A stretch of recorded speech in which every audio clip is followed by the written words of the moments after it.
Looking to get quality insurance at a price you can afford? Now you can, thanks to CFM Insurance. CFM specializes in a broad range of farm, home, and rental property coverage. Find an agent right in your local area, as CFM is represented by over 150 independent agents throughout Missouri. For friendly, personal, dependable service from a well-respected leader in the insurance industry, visit cfmutual.com/agents and find an agent near you today.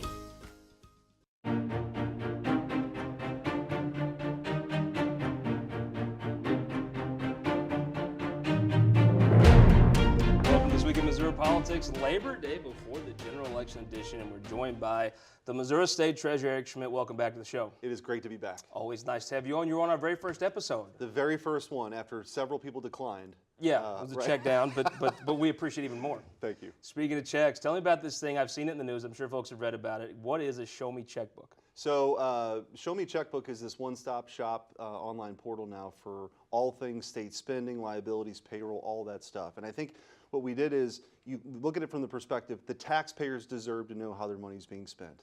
And what we found is that Missouri recently got a D+ rating in transparency, or ranked 39 out of 50 states as far as government financial transparency. And so we took our time, we looked around, we saw what the best out there was, and we're really proud of this product, showmecheckbook.mo.gov, where people can go. It's really easy to use charts and graphs. There are 20 million data points on this one website. We add over 10,000 a day, and we think this is really going to be the gold standard. And so we're proud of this, and we think it can lead to better policy solutions and deeper conversations about where we're headed. To put that in perspective, the last time Missouri did anything on transparency and accountability by way of a portal, Matt Blunt did it back in 2007.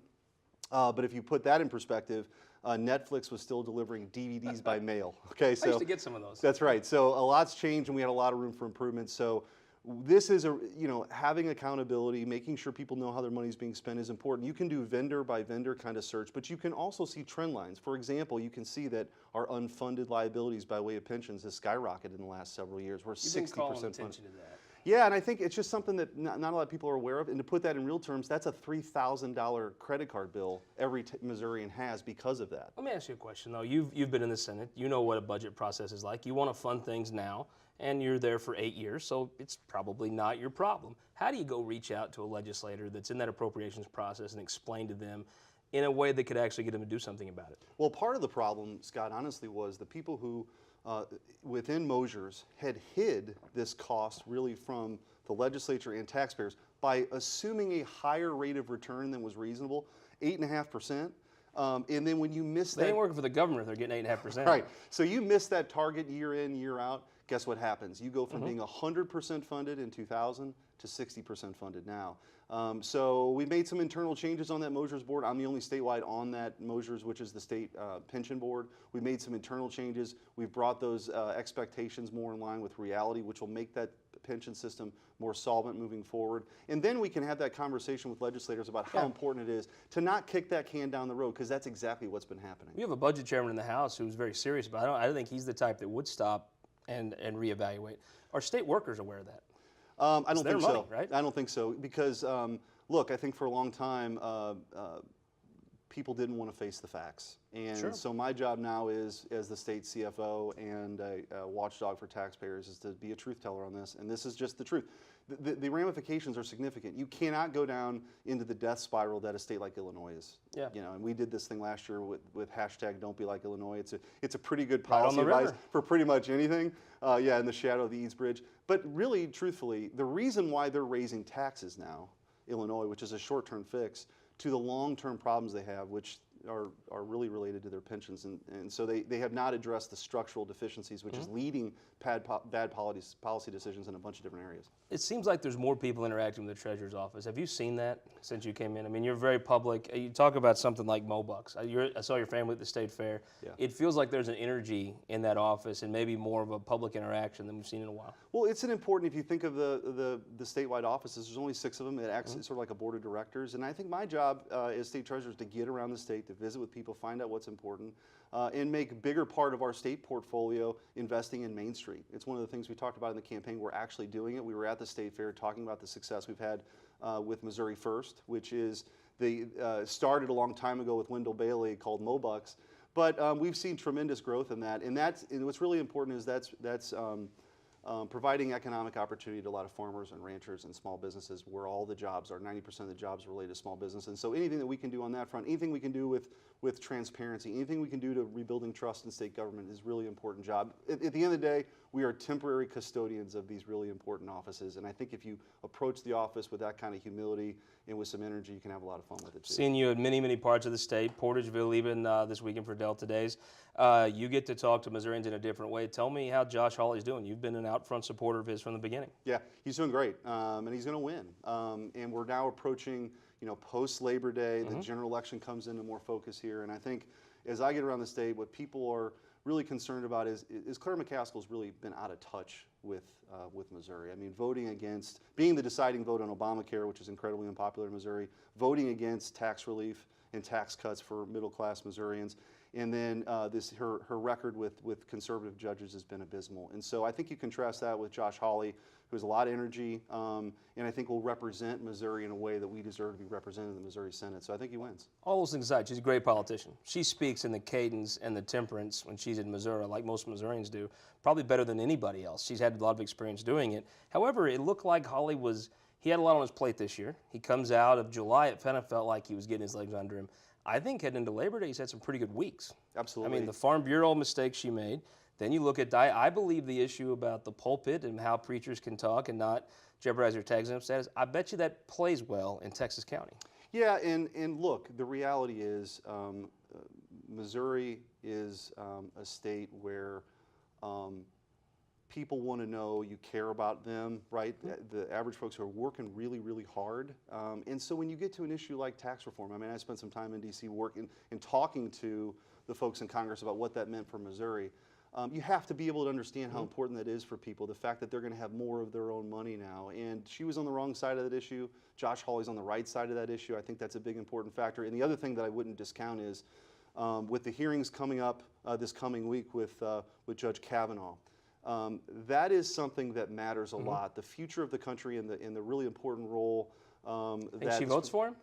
No, I don't think so. I think she's playing No this. chance? No chance. I should say I would be shocked if she does, because I think the problem is she's reaching out for a lot of support on the coasts, and that's where the money is and the energy is for her. And it's unfortunate because most Missourians want Judge Kavanaugh confirmed. And I'll share another just brief insight. In 2016, when we were on the campaign trail, and I spent a lot of time with Senator Blunt, in the last few weeks of that campaign, Senator Blunt would talk about the next president will pick for sure one, maybe two, for sure one, probably two, and maybe three Supreme Court judges in that first 4 years. That brought that presidential race into focus. And you saw Missouri vote overwhelmingly for President Trump. And I think that same kind of focus on what this Senate election is about is another reason why Josh Hawley wins. Well, here we got to talk about the Cardinals. President Trump's obviously popular in Missouri. He really can't hold a candle right now to Mike Schilt. It's pretty unbelievable. And as you and I have done the Red Jacket shows before. Yes, maybe we get to do another one this year. Yeah, that's right. And it's just a different energy. It's a different vibe.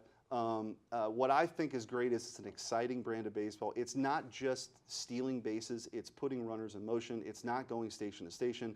He's pressing the right button. Aggressiveness. Yeah, absolutely. And players are responding to that. You can tell the bullpen, which has been remade, all these young arms, the abundance of talent they have, and the starting pitching staff and the bullpen have really made a difference. And look, you have guys.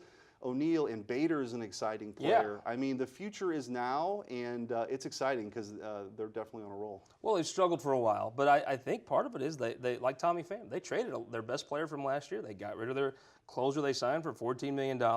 He actually has fewer pieces than the previous manager, but he's off to the best start in the history of the franchise. It's pretty incredible. Someone call it the German miracle.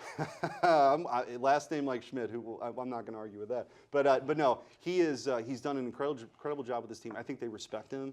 Yeah. He's a true baseball guy. I mean, starting out, it's just a great story. Starting out as a scout and then a minor league coach, then a minor league manager, then a bench coach in the major leagues, and now as manager to get the extension, which I think made a lot of sense. He checked that last box of how he would respond on the big stage. He's done well, but I think also it's important to point out those players are playing really well right now. It's an exciting brand of baseball. Politics talk about leadership, but I think now you're actually seeing where that leadership matters. Yeah, and also, look, baseball's changed a little bit from when you and I were watching it, you know, in the 1980s. The information that they have now about matchups and shifts and all this, and launch angles, all these advanced metrics can inform a manager's decision-making process along the way. And I think Shildt has been receptive to that. He's gone to the bullpen in circumstances where maybe before you'd stick it out with the starter for 6 innings. That's not his mentality, and I think players like that. Well, an instant replays come along, which would mean our friend Ryan Sylvie wouldn't have a Dan Quisenberry jersey if that existed. I can't let you go without giving me a prediction. Do we win the wild card? Oh yeah, I think we host the one game playoff here in St. Louis. If we get to 3 by the last weekend, I'm going on Friday to Wrigley. I'll probably be in jail the next couple of days, but I'm going on Friday. Well, I mean, I wouldn't rule out the division. This reminds me, Scott, of actually last time we did a show of 2016, where the Cubs were kind of coming, the Cardinals were the incumbent. Yep, that's right. If you flip that in reverse right now, I think the Cardinals are coming, they're charging hard, and I think sky's the limit with this team. Well, as a Treasurer Extra, always good to talk politics, even better to talk Cardinal baseball with you. Good to be here. We'll be right back. We're going to talk a little politics with our opinion maker panel. Pat White comes back on the show, but I always want to include you. Go to showmemissouri.com. That's Missouri with an AH, or you can go to MissouriTimes.com and get the link. We were in Miller County this week. Learn more about Miller County you'd like to know. Bagnell Dam, Rocky Miller, the whole 9 yards. Take a check. I think you're going to enjoy the history of Missouri.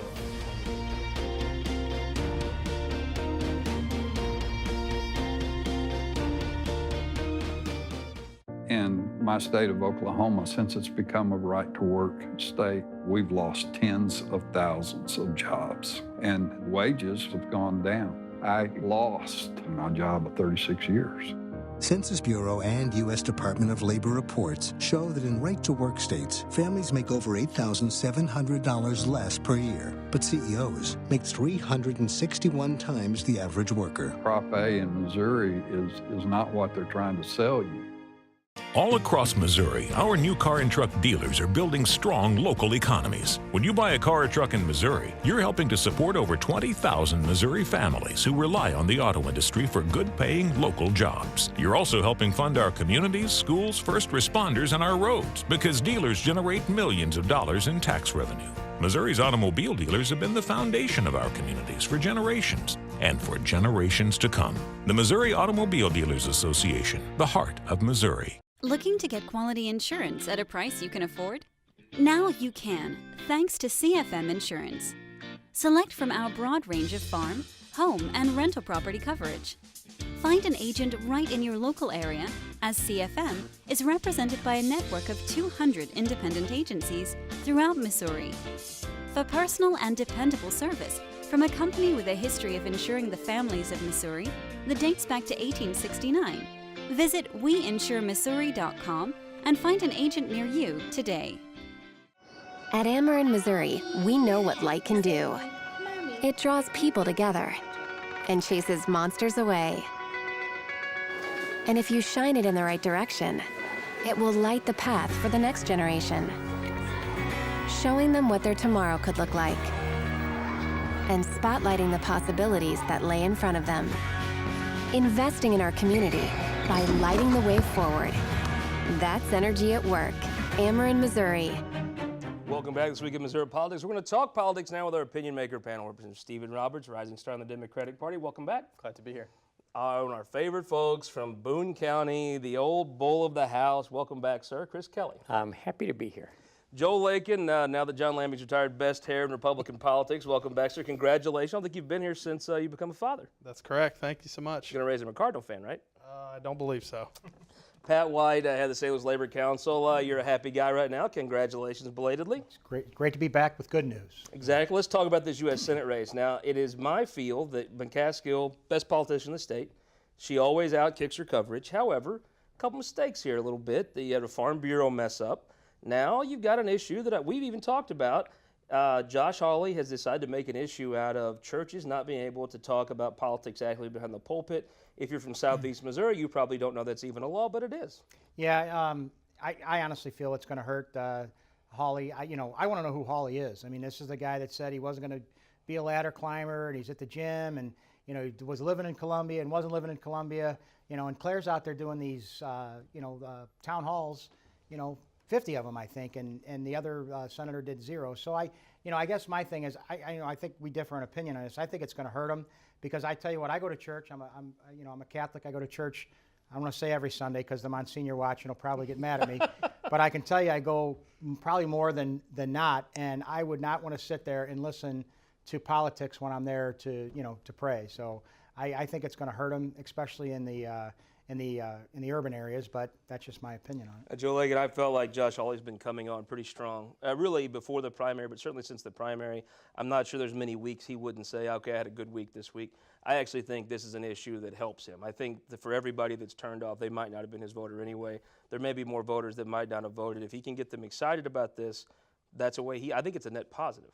Yeah, midterm elections are about building a coalition to win, motivating your people to show up. And I think this fight, I think you can evidence by Senator McCaskill's response that she opposes it, and that's all she had to say about it. I think they recognize that a fight over religious freedom in Missouri is not a win for her, just like a fight over Donald Trump isn't either.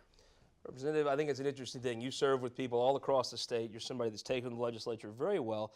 I tend to think that Hawley has been coming on as a candidate. Now, is he as good a politician as Claire McCaskill? Probably not. She's probably the best. But I think that he has the reason to feel a little optimism right now.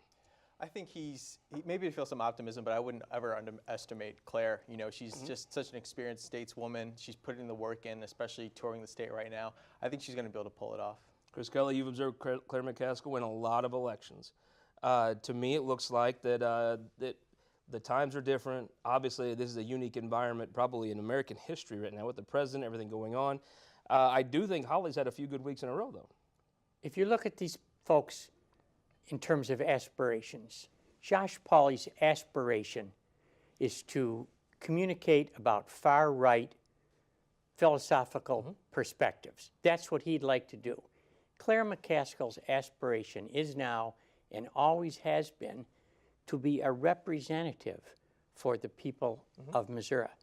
Everyone understands that both of those things are true, and I think the people of Missouri want somebody who cares about representing them rather than someone who cares about articulating far-right philosophy. They've elected folks that have had very conservative social views before, and former Governor Ashcroft, now former senator. Let me ask you a different question, though. I do agree with your analysis. It was interesting to me to see the slip up about Farm Bureau 2 weeks ago. That was not a Claire McCaskill-esque move. If you look at, she didn't slip up. She talked about the Farm Bureau, not about farmers. There is not one single person in the state of Missouri who believes that Josh Hawley knows more about Missouri agriculture than does Claire McCaskill. Every single person in the state would acknowledge that she's better informed on that and virtually every other issue that faces real Missourians. Joe Lake, and that's why no one wanted to debate him on the floor. But I do think it is an interesting thing. I think Hawley is making inroads. I think he's got to feel some optimism about the last couple weeks in a row. What's he got to do to win? Well, I think just to talk about Chris's point there, to argue that Senator McCaskill knows more about a policy is a losing argument for her. Sure, she's been in politics for the last 40 years. The fact of the matter is people do not believe she represents their values. She may know a lot about a public policy, but she has not represented our values in the last 8 years with President Obama, all of her votes on Obamacare and things like that. She is completely out of touch. I think voters are finally going to send her home this year. All right, Pat, well, let me ask you a question. I'm glad you're on. Let's say that you're a building trades, member of a labor union. You're at the Elks Lodge in Festus. You're over at the Carpenters Hall in Independence. If you voted for Trump and you voted against right to work, how do you get that guy to vote for Claire McCaskill? Well, if you look at, there's not too many people out there like Claire who have, I think Claire's voted for more than half of Trump's nominees for a lot of his cabinet and the judicial nominees. So yeah, there are some out there that she didn't vote for, but I don't think there's anybody out there who is more middle of the road than Claire. And I think that they have to look at the issues that are close to them and not try and tie her in with the Pelosi's and the Clintons of the world and say, hey, she's been doing it. No one does it better than Claire. No one has done it better than Claire. And I got to tell you, and there's not, like you're saying, there's not a better politician in the state. Representative Kelly, how do you go to that guy at the Elks Lodge in Festus? He's a union guy, trades guy, clearly voted for Trump, clearly voted against right to work, he motivated. You go to that guy at the Carpenters Hall in Independence. How do you get those folks who fit that pattern to vote McCaskill? Get him to think about if he has a problem that he needs the government to help him with. Who's going to be more effective, Claire McCaskill or Josh Hawley? Josh Hawley doesn't know any of the ways to do that. He knows about highfalutin right-wing causes. Claire McCaskill knows how the government of the state of Missouri and the government of the United States of America work. Joe Leggett, you're at that Carpenter's Hall in Independence. You get that guy that voted Trump, voted against right to work. How do you get him to vote Hawley? Look, I think you talk about values. I mean, to Chris's point, again, I probably agree with him. If you want somebody who knows the inner workings of how government works and you want a government solution, Claire McCaskill probably is your answer. If you want somebody who's going to go in, reduce the size of the federal government, shrink the deficit, shrink the debt, he's your choice. And again, I think her votes the last 8 years are going to finally come back to haunt her. I think people are going to recognize that she does not represent their values. And I think again, this is the year she gets sent packing. Representative, Joe Leggett talked about turnout and how important that is. You represent a district that if Claire McCaskill doesn't see good turnout, is going to have a hard time winning. Does this issue about talking about politics from the pulpit, does that resonate in a place like your district? I believe it does. Absolutely. I think that people, when they come to church, there's that separation, and they want that. Is it that Central West End, the kind of Webster Groves part of St. Louis that maybe elected Wesley Bell, that is becoming more progressive? Is that the kind of issue that motivates them to turn out? Because they did turn out in August. Absolutely. And I think a lot of that had to do with Prop A. Let's talk about another proposition on the ballot, Clean Missouri. If you're a Democrat, this is probably something you support. If you're a Republican, it's the worst thing in the world. If you're just a regular voter, it sounds good, right? Yeah, a great title as well. A great title. So what it does, it changes lobbyist gifts, changes some of the way Jefferson City does some ethics reform things that many of the big city editorial pages have called for. Also changes how House districts are drawn. The question I have for you, do you think maybe they squeezed a little too much into Clean Missouri? No, I don't think they went far enough. And honestly, us talking, I'd like to see publicly funded elections. I mean, I think one of the biggest issues we have in politics right now is money, and that would be a step further. Chris Kelly, I would wonder if you wrote Clean Missouri, what would it have said? Do you think they may have overreached a little bit in how they went about changing the way Missouri redistricts? No, and the reason is that the gerrymandering in the state of Missouri is so extreme and so serious that it hurts the quality of the legislature. I'll bet you everybody here and most people at home understand that by and large the best state representatives and senators come from districts that are hotly contested. More often than not, I agree with that. Yeah. Right now, 80 or 85% of the districts are not in contest because they're so heavily gerrymandered. If you want a better legislature, both in terms of ethics and quality of the work, you will vote yes on Clean Missouri. Joe Leggett, give me the case. I don't know one person that's active in politics on the Republican side that doesn't think this is the worst thing ever. Yeah, look. Rob Schaaf. Yeah, look, I think this is a number of things. One, it's way too many topics into one measure. Measures, especially in recent history, are very hard to pass. Voters are skeptical. So the number of provisions they have in this, I think they've opened themselves up to not only legal but also political challenges. I think also what people are starting to see is a hypocrisy of the whole concept. This week it was revealed that this organization, Clean Missouri, that is espousing anti-money in politics, anti-corruption, is running a campaign funded by dark money. They're not disclosing their donors. And so I think voters are going to see through the hypocrisy of that. Is that a little hypocrisy? That's a little hypocritical, right? Absolutely. I mean, to say that we need to get money out of politics, we need disclosure, we need to stop lobbyists, gifts and corruption, and then to run a campaign where you refuse to disclose your donors to the public, I think is hypocrisy. That's why I always chuckle when I watch the big city papers complain about lobbyists when they have a whole team of them protecting their special interest tax cuts and their legal notice racket. Well, exactly what you're talking about. It's got us where we are. The bad part about politics is it takes money to get stuff across the line. You know, you've got one person who put $17 million into the last election just to get right to work passed, and it worked. And then we had 300,000 and then 900,000 people come out against it. You know, I think it's a start. I think it has to happen. I think, like I said, you know, yeah, they raised money just like we did with Prop A, but the bad part is the reason we're having this on the ballot is because this is where it got us in the first place. Prediction time, Clean Missouri, does it pass? I think so. I don't think so. It passes big. think it passes. I think it passes big too. Let me ask you this, talk about the special session they're going to call congruent with veto session. Kind of saw this coming when you don't have any bill review, you sort of run into these issues.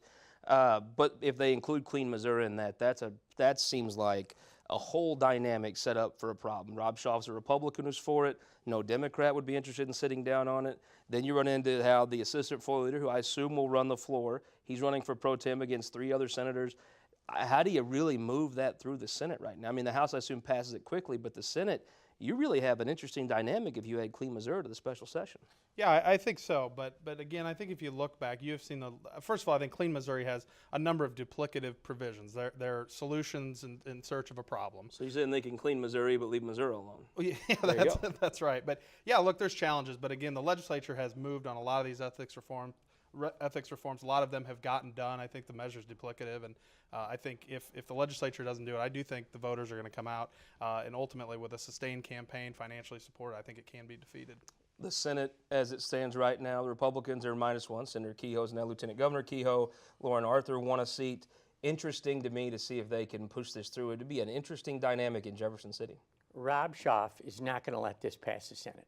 It's his last stand, right? It is his last stand. You can almost hear the B, whistling from the OK Corral. All the, quote, ethics things that Joe talked about were one after another ethics whitewash pretend bills.